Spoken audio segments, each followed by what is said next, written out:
The phone buzzed at exactly 2 in the morning. For most people, that's never a good sign. For someone serving overseas in the military, it's even worse. David was in the middle of his shift on base when he saw his grandfather's name flash across the screen. His stomach dropped instantly. Grandpa Joe never called at odd hours. The old man was disciplined, a creature of habit from his own military days decades ago. He ate dinner at 5:30, watched the news at 6, and was in bed by 9. Always had been, probably always would be. So when David saw that call coming through at what would be 8 in the evening back home, he knew something was seriously wrong. He stepped away from his post and answered quickly. The voice on the other end made his heart sink even further. His grandfather sounded scared, and that was something David had never heard before. This was a man who had served in Vietnam, who had raised David single-handedly after his parents died in a car accident, who had taught him how to be strong no matter what life threw at you. Hearing fear in that voice felt like the ground shifting beneath his feet. The words came out in a rush. Something about the homeowners association. Something about papers being served. Something about having to leave the house. David tried to get his grandfather to slow down and explain everything from the beginning, but the old man was clearly shaken up. He kept repeating that they wanted him out, that the HOA president had come to the door with some official-looking documents, that they were giving him 30 days to vacate the property. David felt his blood pressure rising. Vacate the property?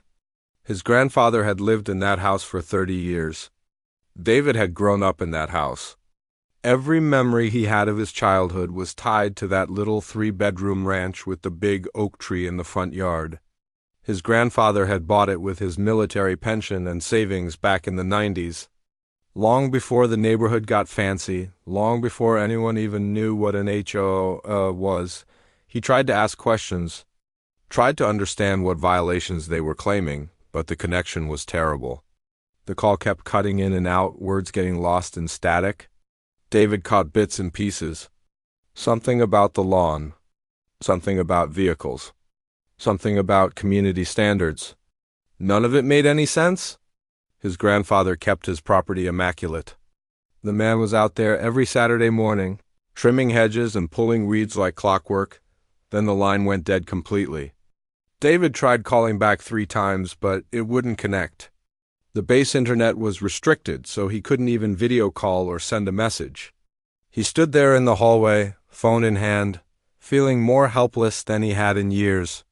Here he was, thousands of miles away, and his grandfather needed him. He went straight to his commanding officer. Emergency leave wasn't something they granted easily, especially in his position. David worked in military police, and they were short-staffed as it was.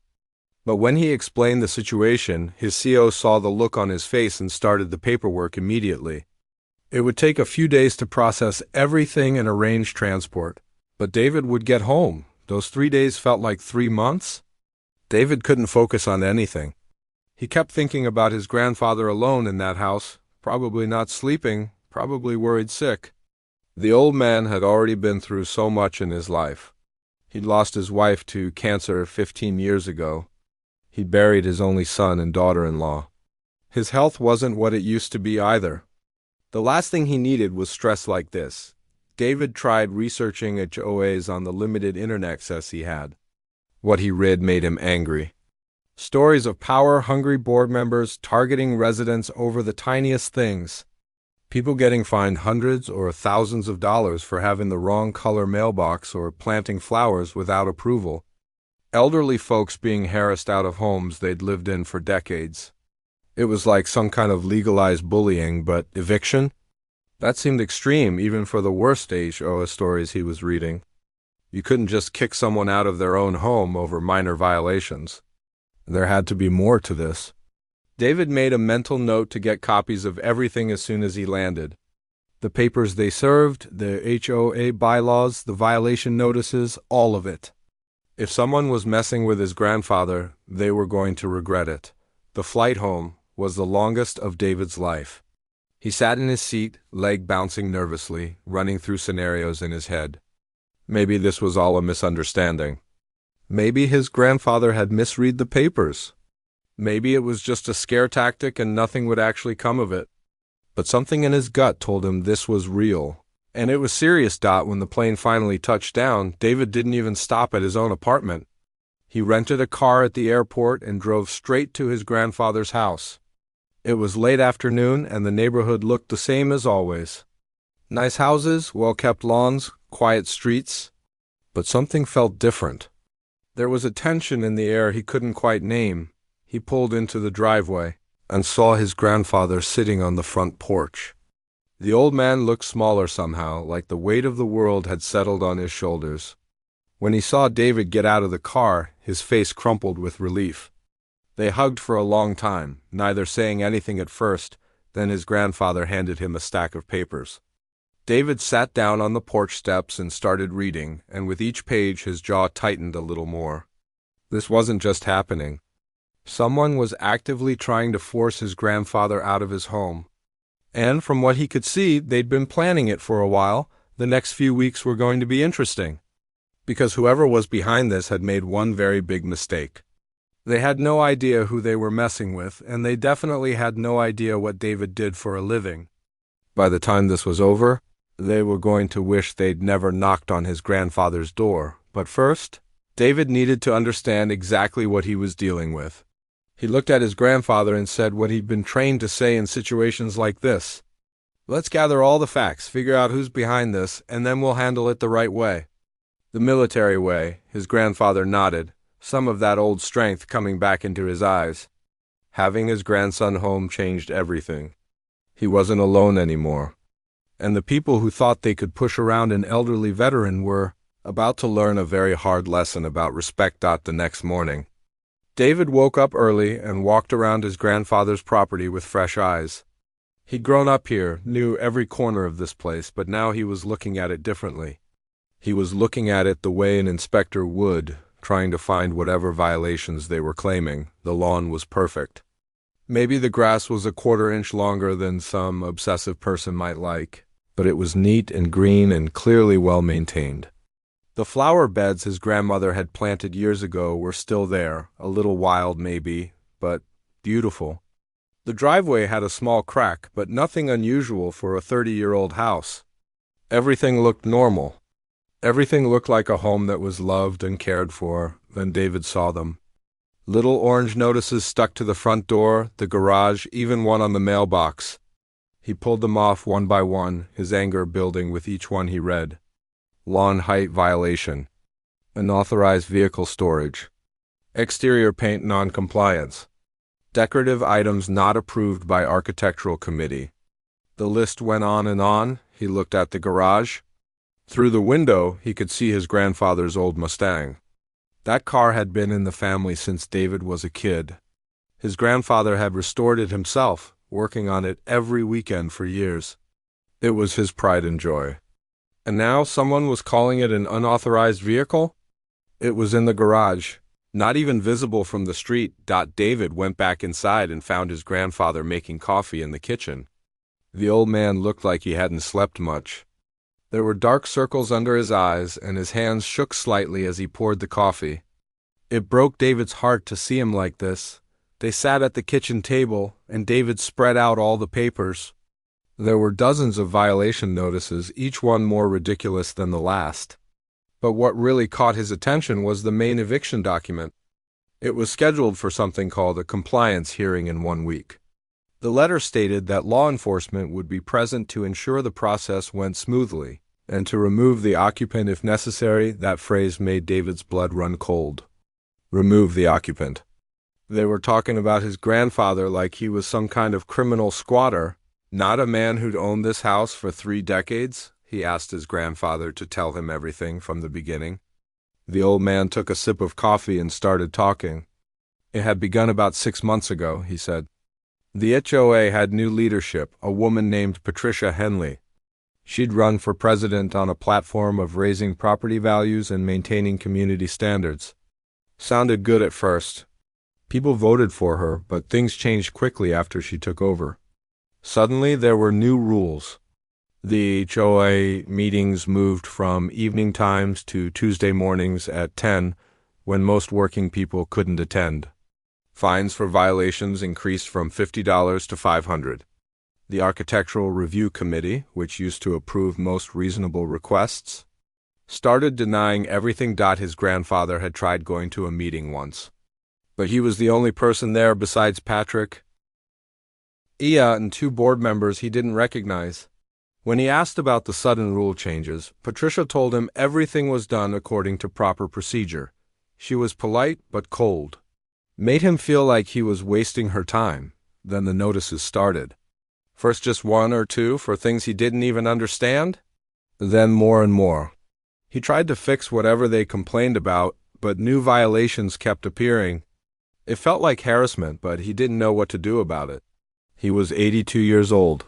He didn't have the energy or money to fight a legal battle. David listened to all of this, his training kicking in. This wasn't random. This was systematic. Someone was deliberately targeting his grandfather.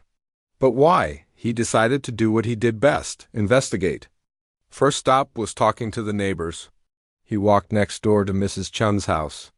She was in her 70s, a sweet woman who'd always given David homemade cookies when he was a kid. She answered the door looking nervous. When David asked about the HOA situation, her face fell. She invited him in and told him her own nightmare story. Patricia had fined her $5,000 for her rose garden. Said it violated the approved plant list. Mrs. Chen had been growing those roses for 20 years.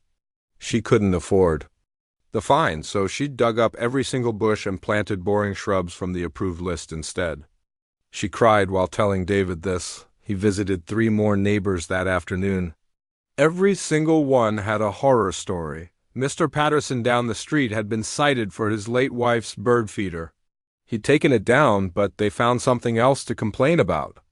A young couple with a new baby had been fined for having their garage door open during the day, something about it being unsightly. An elderly veteran had been threatened with a lien on his property over a basketball hoop his grandson used. The pattern was becoming clear. Patricia wasn't going after everyone. She was specifically targeting the older residents, the ones who'd been here since before the HOA existed, the ones who owned their homes outright and were on fixed incomes. David asked one more crucial question to each neighbor. Had any of them been approached about selling their homes? 2 of them had. Both said they'd received letters from something called Henley Development Corporation, offering to buy their properties. The offers were lower than market value, but the letters made it sound like they were doing the homeowners a favor by taking properties off their hands. Henley, same last name as Patricia? That couldn't be a coincidence. David went back home and opened his laptop. Time to do some real digging. He searched for Henley Development Corporation and found their website. It was slick and professional, all about revitalizing neighborhoods and modern development. The CEO was listed as Richard Henley. A little more. Searching revealed that Richard was Patricia's brother. Now it was making sense. Patricia becomes HOA president. She targets the oldest homeowners with violation after violation, makes their lives miserable. Then her brother's company swoops in with buyout offers. Get the properties cheap, tear down the old houses, build new expensive ones. It was a scam, plain and simple, but David needed more proof. He requested copies of the HOA financial records. As a property owner, his grandfather had the right to see them. It took 3 days and multiple calls, but they finally sent over a PDF. What he found was shocking. Patricia had given herself a salary of $85,000 a year. The previous HOA presidents had all been volunteers. She'd hired Henley Development for various repairs and maintenance work, paying them 3 times what other contractors would charge.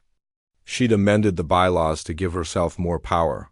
And according to the meeting minutes, she'd done it at one of those Tuesday morning meetings with only 3 people present. This wasn't just harassment. This was fraud. This was elder abuse. This was a conspiracy to steal people's homes. David sat back and thought about the hearing next week. Patricia had requested law enforcement presence. She probably thought having deputies there would intimidate his grandfather into just giving up and leaving. She had no idea who she was dealing with. Because David hadn't told his grandfather everything about his work.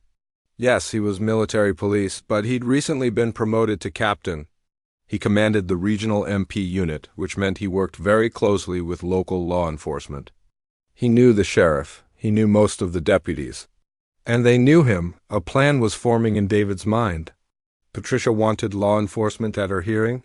Fine, she'd get them. But things weren't going to go the way she expected. He spent the next few days gathering everything. Copies of all the violation notices. Photos of the property showing there were no real violations. The HOA financial records. Records of the bylaw changes. Information about Henley Development Corporation. Statements from neighbors about being harassed and targeted. He also made some phone calls to the county prosecutor's office, to the state attorney general's office, to the local newspaper. He didn't file official complaints yet, but he laid the groundwork, made sure people knew his name and had a heads up that something big was coming. His grandfather asked what he was doing, spending all day on the computer and on the phone.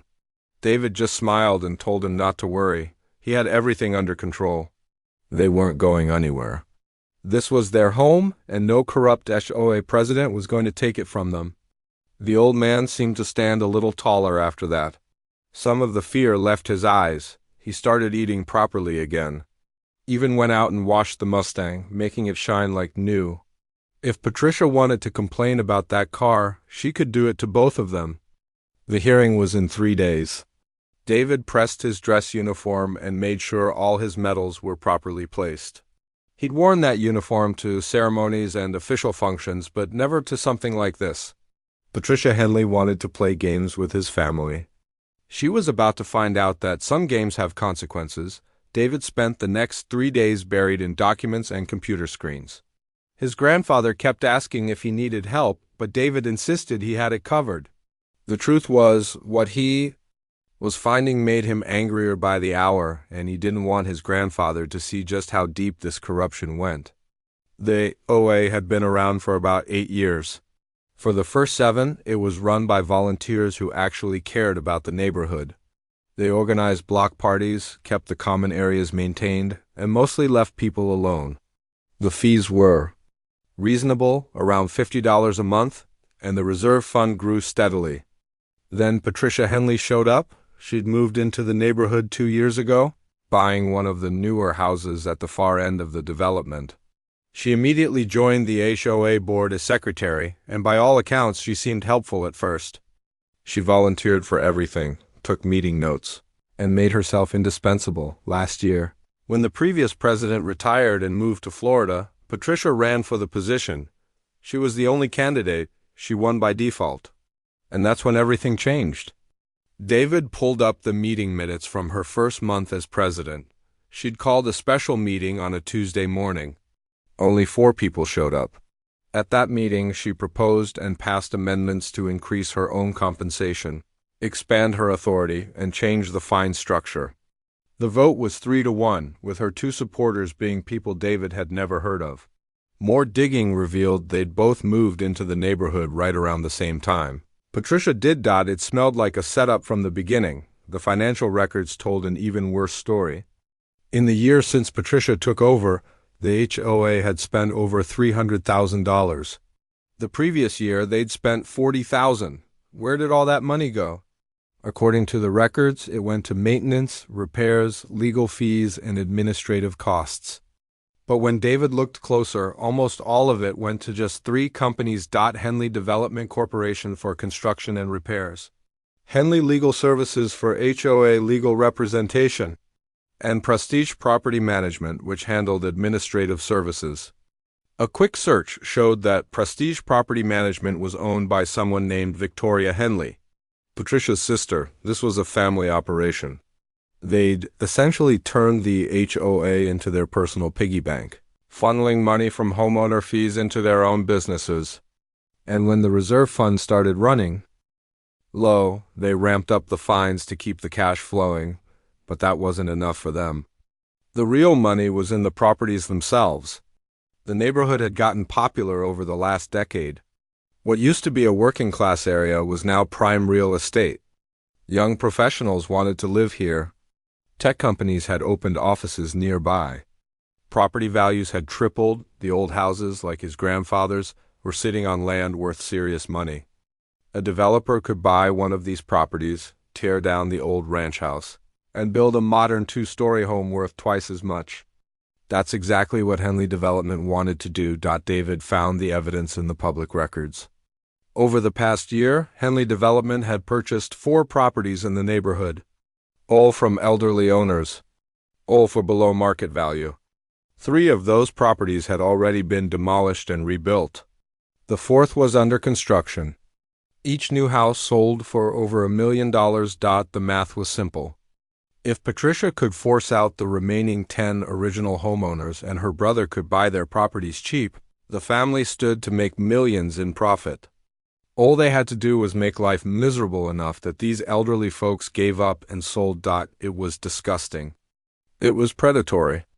And it was probably illegal in about 6 different ways. David started making a list of potential charges.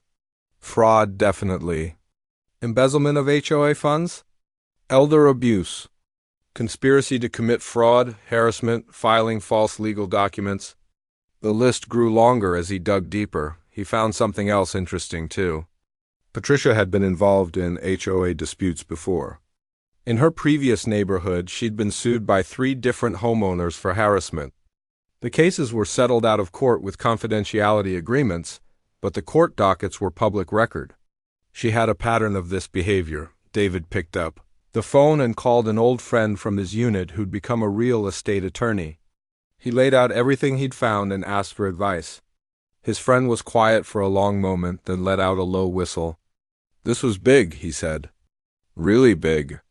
He recommended David contact the FBI's fraud division, not just local law enforcement. The amount of money involved and the organized nature of the scheme crossed into federal territory, but David wanted to handle this carefully. If he went to the FBI now, they'd open an investigation that could take months. His grandfather's hearing was in 2 days. He needed to stop the immediate threat first, then deal with the bigger criminal case. He called the sheriff's office and asked to speak with Sheriff Mike Torres. They'd worked together on several joint training exercises. Torres was a good man, honest and by the book. When he came on the line, David explained the situation in broad strokes. There was an HOA dispute that might get heated, and he wanted Torres to know that the law enforcement presence being requested was under false pretenses. Torres listened carefully, then asked David to send him the evidence. He'd make sure the right deputies were assigned to the hearing. Deputies who wouldn't be intimidated or manipulated by an HOA board. Deputies who understood their job was to keep the peace, not to enforce evictions that probably weren't legal in the first place. David sent the files, and felt a weight lift off his shoulders. At least he knew the law enforcement side was handled.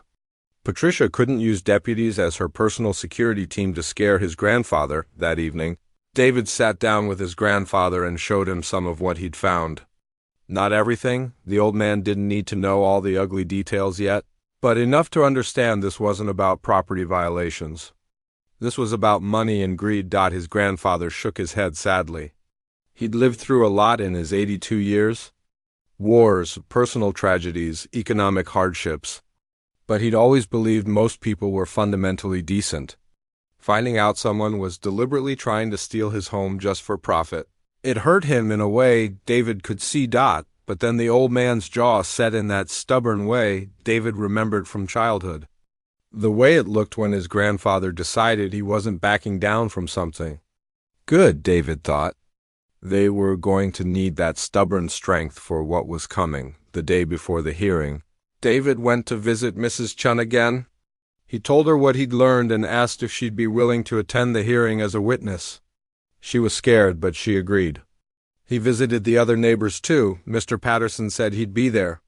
The young couple with the baby couldn't get time off work, but they wrote a statement David could read. The elderly veteran said he wouldn't miss it for the world. David also reached out to the local newspaper. He'd sent them background information a few days ago, and now he invited a reporter to attend the hearing. Public meetings were public record, he explained. The newspaper had every right to be there. The reporter, a woman named Jennifer who'd covered HOA disputes before, said she'd absolutely be there. This sounded like a story people needed to hear. That night, David laid out his uniform and went through his presentation one more time.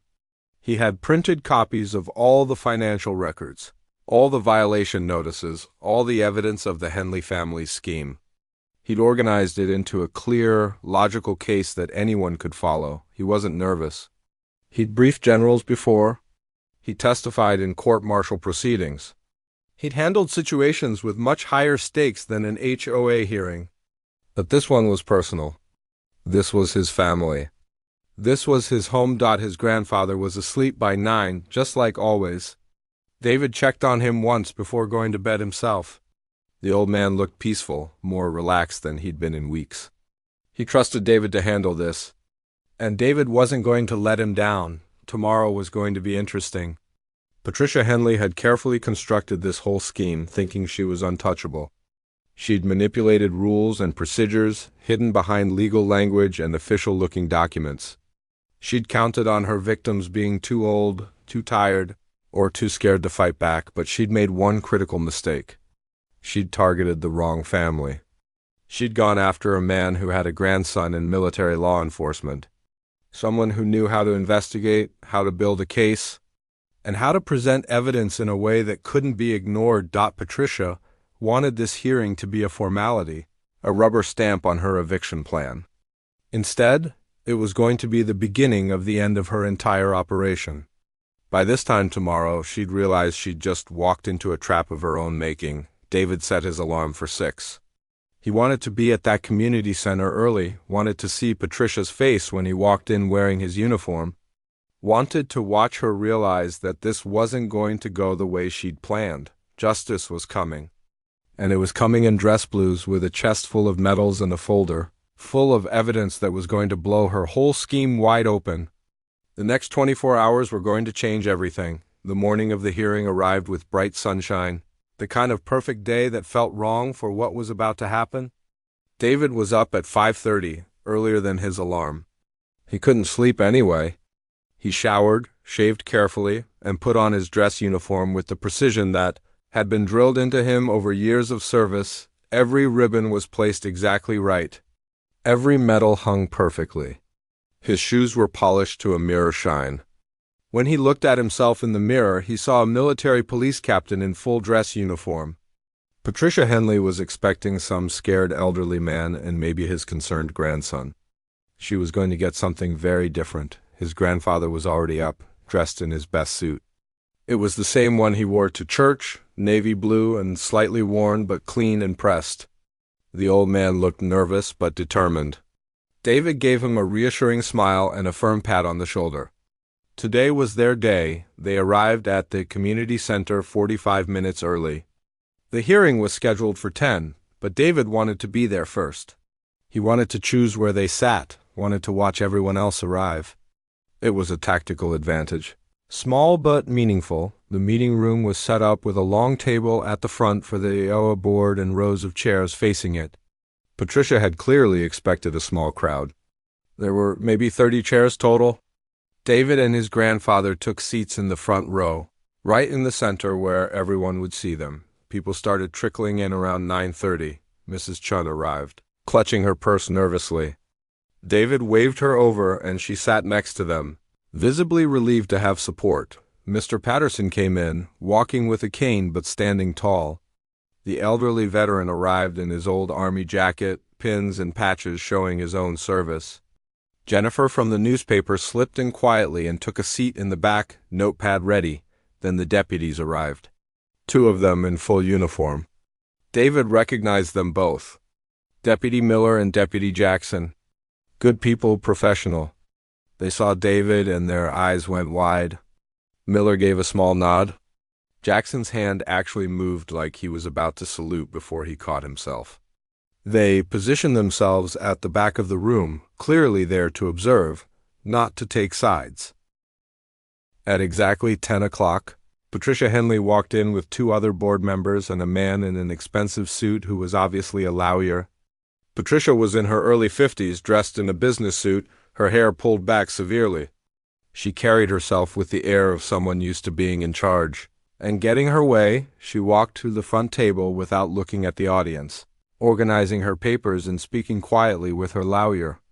Then she glanced up and saw David for the first time. Her eyes registered the uniform first, then his face, then his rank insignia. The color drained from her face so fast David thought she might actually pass out. She leaned over to whisper something to her lawyer, who turned to look at David. The lawyer's expression went from confident to worried in about 2 seconds. He whispered something back to Patricia, who shook her head sharply. She was trying to maintain composure, but David could see her hands shaking as she shuffled papers. She hadn't known.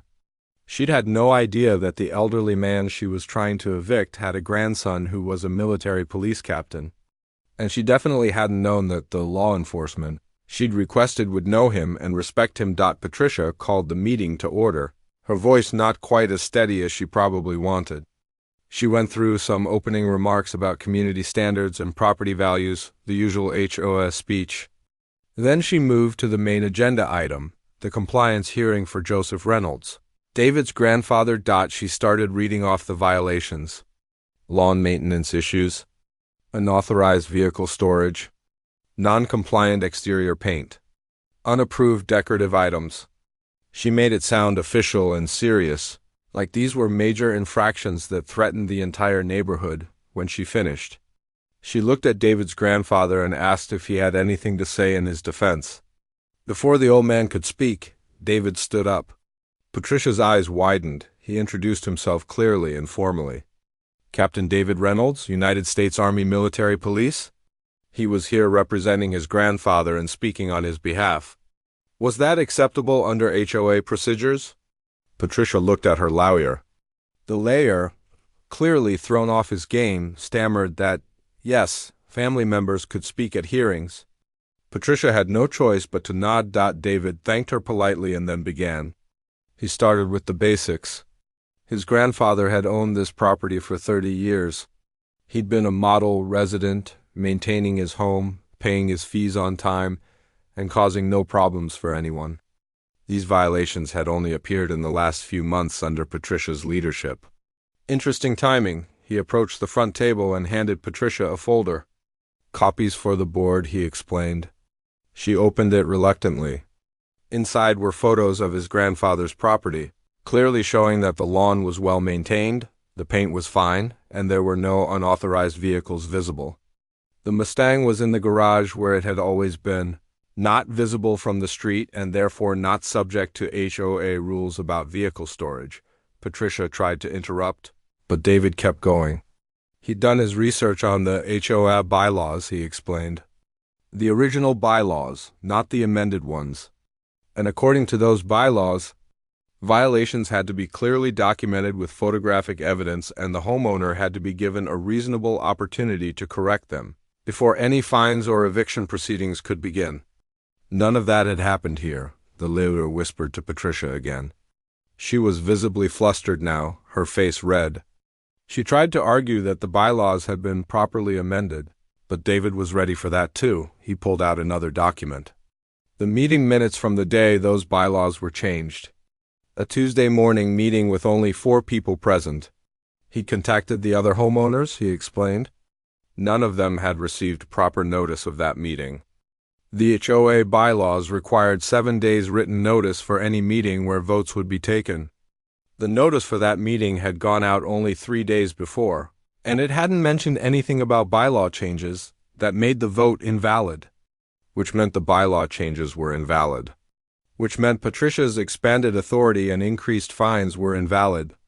He said this calmly, like he was just pointing out facts, but the implications were clear to everyone in the room. Patricia was losing control of the situation, and she knew it. She tried to move things along, suggesting they table this discussion and reschedule for another time. But David wasn't done. He asked if he could address the board about some concerns he had regarding HOA finances. Patricia tried to say that wasn't on the agenda, but several people in the audience spoke up, Mrs. Chun, Mr. Patterson, others. They wanted to hear this. The deputies in the back were watching with interest now. Clearly realizing this was about more than a property dispute, David didn't wait for permission. He pulled out the financial records and started walking through them. The massive increase in spending under Patricia's leadership. The contracts with Henley Development Corporation. The legal fees paid to Henley Legal Services. The administrative costs paid to Prestige Property Management. He paused and looked directly at Patricia. All three of those companies were owned by members of the Henley family, weren't they? Her brother, her sister, and herself. The HOA was essentially paying the Henley family hundreds of thousands of dollars in fees and contracts. The room was dead silent. Patricia's lawyer was frantically writing notes. Patricia herself looked like she wanted to bolt from the room, but David still wasn't finished. He presented evidence of the 4 properties that had been purchased by Henley Development over the past year, all from elderly homeowners. All after those homeowners had been targeted with excessive violations and fines. All purchased below market value. All demolished and rebuilt for massive profit. He had statements from neighbors describing harassment and intimidation. He had documentation showing a pattern of targeting the oldest residents, the ones most vulnerable to pressure. He had everything laid out in clear, undeniable detail. Then he said something that made Patricia's face go completely white. He'd already forwarded all of this information to the county prosecutor's office, the state attorney general, and the FBI's fraud division. Investigations were being opened.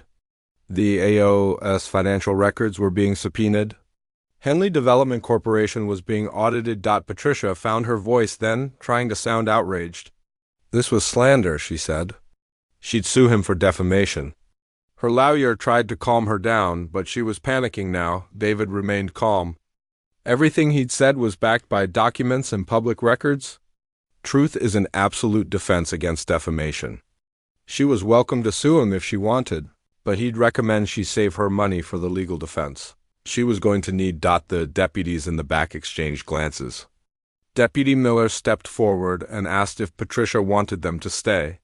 She looked at them desperately, probably hoping they'd somehow take David's side or force everyone to leave. But Miller made it clear they were only there to observe and keep the peace. This was a civil matter unless someone wanted to file a criminal complaint. David turned to his grandfather. Did he want to file an elder abuse complaint? The old man thought about it, then nodded firmly. Yes, he did. Miller pulled out his notepad. Jackson did the same. Patricia's lawyer was now insisting she say nothing more without private counsel. The other board members looked completely shocked, clearly having had no idea what Patricia had been doing. Jennifer, the reporter, was writing furiously, getting every word. This was going to be front-page news, and everyone knew it. David helped his grandfather stand. They were done here, he announced. The eviction was baseless and would not be happening. In fact, all fines and violations against his grandfather were being disputed and would not be paid. And he'd be filing formal complaints with the state about Patricia's conduct as HO president. As they walked out, other residents stood up and started following them, Mrs. Chun, Mr. Patterson, the veteran, and others. They were done being intimidated. They wanted to file complaints too. Patricia sat at the front table looking stunned, her carefully constructed scheme falling apart around her. The hearing she'd thought would be a simple eviction had turned into the exposure of her entire operation. And it had all been documented by a newspaper reporter and witnessed by law enforcement outside in the parking lot. Neighbors gathered around David and his grandfather, thanking them, sharing their own stories. Deputy Miller came out and said he'd need statements from anyone who wanted to file complaints. At least 8 people stepped forward. David's grandfather stood in the sunshine, looking 10 years younger than he had a week ago. His home was safe. His grandson had stood up for him. Justice was being served. The battle wasn't over yet. There would be investigations and probably trials, but the important thing was done. Patricia Henley's reign of terror over the neighborhood was finished. The 2 weeks following the hearing moved fast. David had expected bureaucracy and delays, but apparently when you hand law enforcement and prosecutors a complete case file with documented evidence, things move quicker than normal. 3 days after the hearing, Patricia Henley was arrested. David wasn't there to see it, but Mrs. Chun called him with the news. She'd watched from her window as 2 police cars pulled up to Patricia's house early in the morning. Patricia had been walked out in handcuffs. Looking nothing like the confident HOA president who terrorized the neighborhood for months, the charges were serious. Multiple counts of fraud, embezzlement of HOA funds, elder abuse, conspiracy to commit fraud.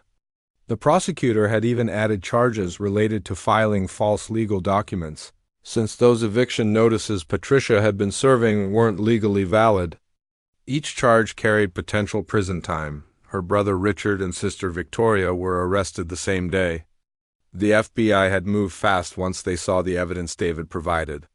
Turned out the Henley family had been running similar schemes in 2 other states. This wasn't just about one HOA in one neighborhood. This was organized fraud on a bigger scale than anyone had realized. The local newspaper ran the story on the front page. Jennifer had done an excellent job with the article. She'd interviewed David, his grandfather, and several other affected residents. The headline read, HOA President, Arrested in Elderly Targeting Scheme. The story went into detail about how Patricia had manipulated the HOA for personal profit and systematically harassed older residents. The article went viral online. Within days, it was being shared thousands of times on social media. News stations picked it up. Suddenly, David's phone was ringing with requests for interviews. He turned most of them down. This wasn't about him getting attention. This was about justice for his grandfather and the other victims, but he did agree to one television interview. A local morning show? He wanted to use the platform to talk about elder abuse and how AOAs could be corrupted by people with bad intentions.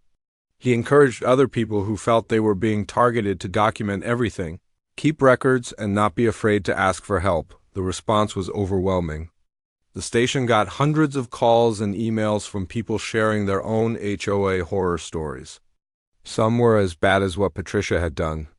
Others were different but equally problematic.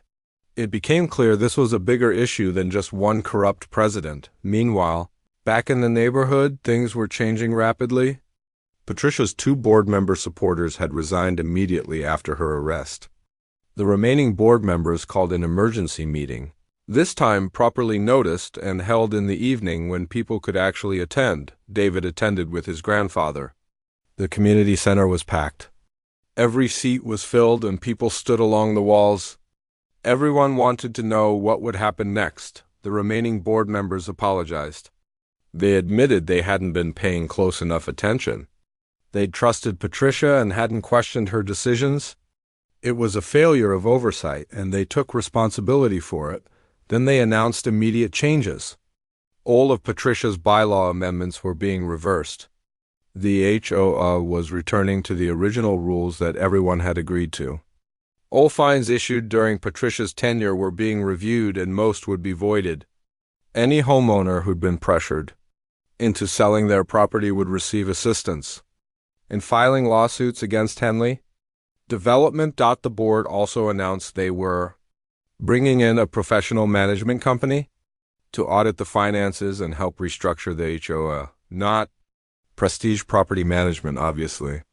A legitimate company with good references and no connection to anyone in the neighborhood. Someone from the audience asked about the missing money. The board member who spoke said they were working with authorities to recover as much as possible. Patricia and her siblings had assets that would be seized. The HOA might not get everything back, but they'd get something. David's grandfather stood up and said something that got applause from everyone. He suggested the HOA should have term limits for board positions and require financial audits every year. He also suggested all meetings be recorded and minutes posted online where everyone could see them.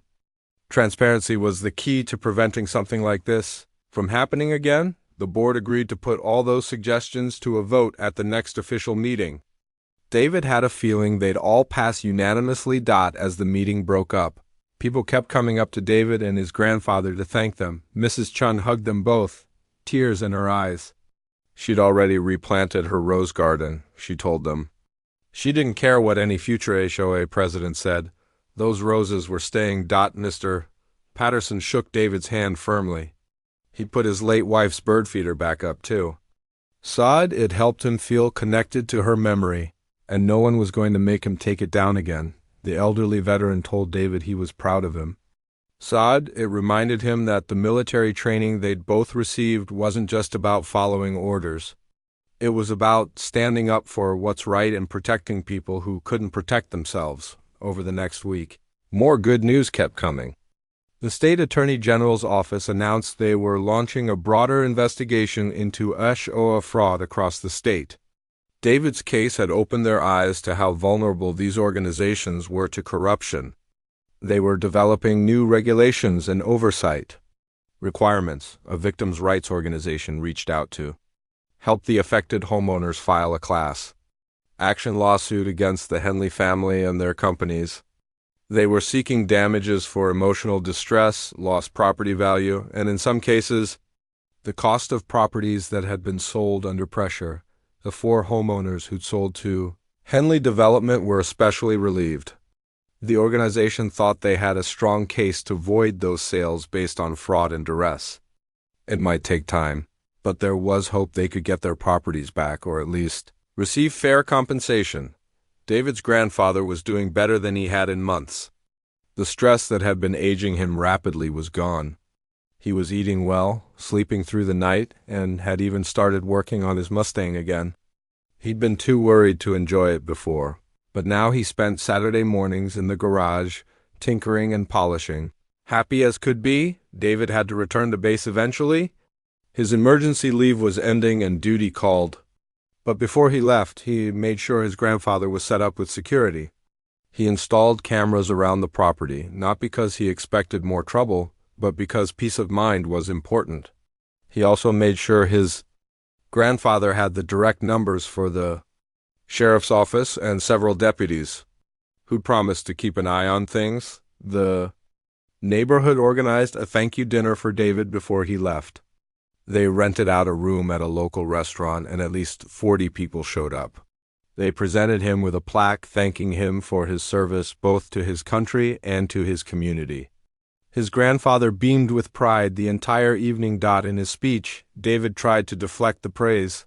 "He just done what anyone would do for family," he said. But Mrs. Chin stood up and corrected him. Not everyone had the skills or knowledge to do what he'd done. Not everyone would have taken the time to investigate so thoroughly. Not everyone would have stood up to intimidation and corruption the way he had. He was a hero, whether he wanted to admit it or not. The dinner was full of laughter and good food, a celebration not just of victory but of community coming together. These neighbors, who'd been isolated and scared under Patricia's rule, were connecting with each other again. New friendships were forming. People were exchanging phone numbers and promising to look out for each other. On his last morning before heading back to base, David sat on the front porch with his grandfather, drinking coffee and watching the sunrise. The old man was quiet for a while, then said something that stuck with David. He said he'd been feeling useless lately, before all this happened. Like he was just waiting around to die, not contributing anything anymore. But watching David fight for him, seeing the neighborhood come together, being part of something bigger than himself again, it had given him purpose. It reminded him that life wasn't over just because you got old. There were still battles worth fighting and reasons to keep going. David told him he'd never been useless. He'd raised a grandson, and who knew right from wrong. He'd been a good neighbor and friend to people who needed him. He'd served his country in war and continued to serve his community in peace. That was a life well lived. They sat in comfortable silence after that, just enjoying the morning in each other's company. Whatever happened next with the legal cases and investigations, this moment was what mattered.